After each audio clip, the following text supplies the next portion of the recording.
Sa press conference naman kanina ng mga grupong lalahok sa Million Peso March sa November 30, iginiit na hindi umano sila nananawagan ng resignation ng kahit sinong opisyal ng pamahalaan. Para sa update magbabalita live, si Mobile Journal Fatima Baduria.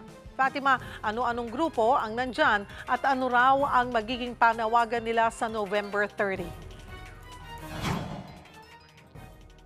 Cheryl, nagsagawa nga ng press conference ang mga grupong magpoprotesta sa November 30 kung saan gaganapin yung Trillion Peso March movement sa EDSA People Power Monument. At kabilang nga dito ang Catholic organizations tulad ng Catholic Bishops Conference of the Philippines o CBCP, Caritas Philippines, mga labor groups at mga political parties tulad ng Akbayan at Liberal Party. Cheryl.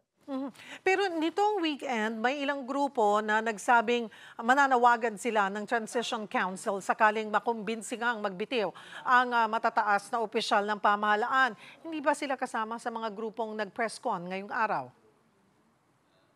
Cheryl, yan grupo na tinutukoy mo, yan yung bayan na organisasyon din, no? At gusto nga nila ng Transition Council pero hindi sila kabilang dito sa mga grupo na magsasagawa ng Trillion Peso March Movement at hindi rin sila kasama dito sa press conference, no? Dahil nga nabanggit din kanina, sabi nga ng president ng CBCP, no, si Bishop, na hindi raw sila hihiling ng kahit anumang resignation mula sa mga political leaders natin dahil gusto raw nilang maisagawa pa rin ito sa paraan na legal at constitutional dahil umaasa sila na maisasagawa naman ng maayos yung mga investigasyon. Yan yung isa sa mga hiling nila para magkaroon pa rin talaga ng investigasyon at mabigay ang transparency. Mailantad kung ano ang mga nagawang korupsyon at sino ang mga dapat makukulong, Cheryl.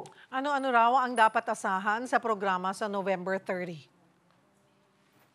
Cheryl, ito ngang programa ay gaganapin doon sa People Power Monument. Doon daw ilalagay yung stage at may permit na raw para dito. Pero pina-finalize pa raw yung mga detalye sa QCPD. Pero inaasahan natin na maisasara rin yung White Plains at ilang bahagi ng EDSA doon sa katapat ng White Plains dahil balak nilang maglagay doon ng bukod sa stage ay yung ding mga speakers, mga LED screen, at doon daw siya gaganapin. At isa pang hiling din ng QCPD na kung magdadala ng bag ay sana transparent daw, no? Dahil para rin daw sa seguridad ng mga tao at madaling ma-monitor kung ano yung mga dala ng mga tao. At syempre, dahil nasa Quezon City rin, ay wag daw magdala ng single-use plastic. Cheryl. Anong oras ito magsisimula? Inaasahang magdatingan ng tao at may ano yung estimate nila? Gaano karami ang makikilahok? Cheryl, magsisimula nga ng 6 a.m. ay magmo-mobilize na yung mga tao at sisimula na rin yung pagmarcha, no? At tuloy-tuloy yan, magkakaroon din ng mga programa, meron pang mga concert, no, pagdating ng hapon, Cheryl.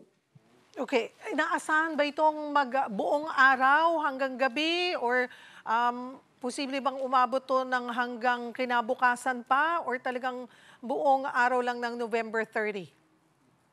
Yes, Cheryl, buong araw ng November 30 mula 6 a.m. hanggang 6 p.m. nakalaan yung kanilang program at hindi naman na inaasahan na aabot pa ng susunod na araw at ang sabi nga nila ay hiling nila ay sana hindi na kailanganin na magkaroon ng ikatatlong bahagi itong Trillion Peso March Movement dahil nauna na noong September 21 at itutuloy lang ngayon. At inaasahan nga rin nila na mas marami kumpara sa nakaraan noong September 21 dahil nga noong September 21 yung White Plains ang nakasara pero ngayon ay inaasahan din nila na mapupuno yung bahagi ng EDSA na malapit doon, Cheryl.